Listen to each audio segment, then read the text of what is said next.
ఎవరు సార్? పేషెంట్లమ్మా. ఎవరు వస్తారు హాస్పిటల్కి? ఎవరు రాలేదు సార్ ఇంకా. మొత్తం నువ్వే చేసావమ్మా, మొత్తం నువ్వే చేసావు. నేనేం చేశాను సార్?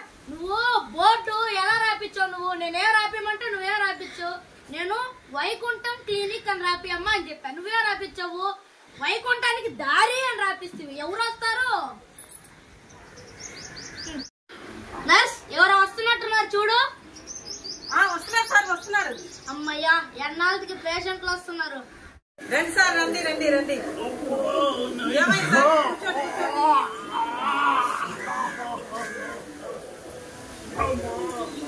డాక్టర్ గారు విపరీతంగా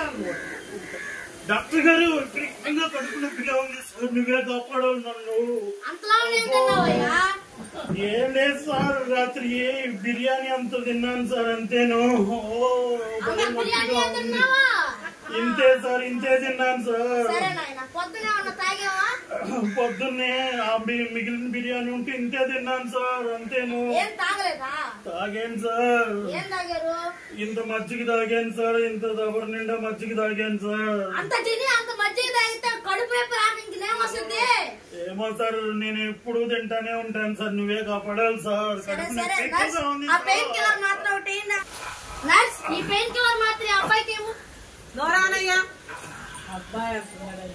డాక్టర్ గారు నోట్లో అంతా స్మెల్ వస్తుందండి. టాబ్లెట్ ఎలా వేసేది నేను? పోయిన పెద్ద పండగకి తోమేను సార్, ఇంకా పెద్ద పండగ రాలేదు మళ్ళీ తోమడానికి. తొందరగా ఏంటమ్మా? మింగనమ్మా మాత్రం నాకు అరటి పండులో పెట్టేయాలి.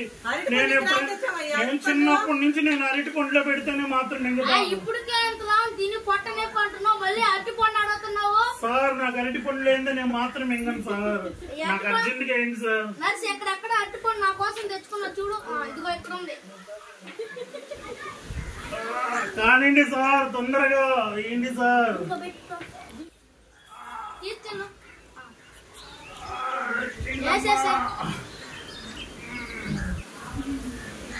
అది కూడా తినేసా. ఎందుకు మళ్ళీ కింద పెట్టావు? మాత్రం వరకే తింటాను సార్, నేను ఇంక తినలేను. ఓన్లే సార్, ఎలాగైనా మాత్రం పోయింది కదా, కడుపులో నొప్పి తగ్గద్దేమో చూద్దాం. సరే ఒకసారి వస్తే ఉండు. డాక్టర్ గారు తొందరగా తగ్గిండి డాక్టర్ గారు.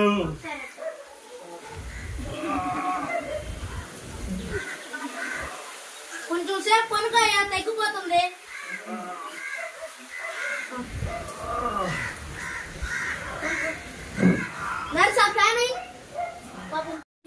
డాక్టర్ గారు తగ్గిపోయింది. డాక్టర్ గారు తగ్గిపోయిందా? తగ్గింది సార్.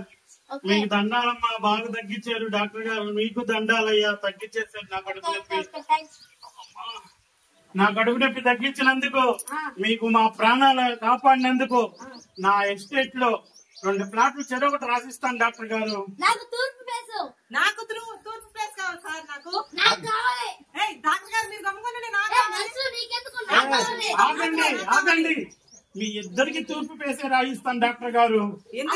పని చేస్తుంటావు? నేను శ్మశానంలో గుంటలు వేస్తుంటాను డాక్టర్ గారు.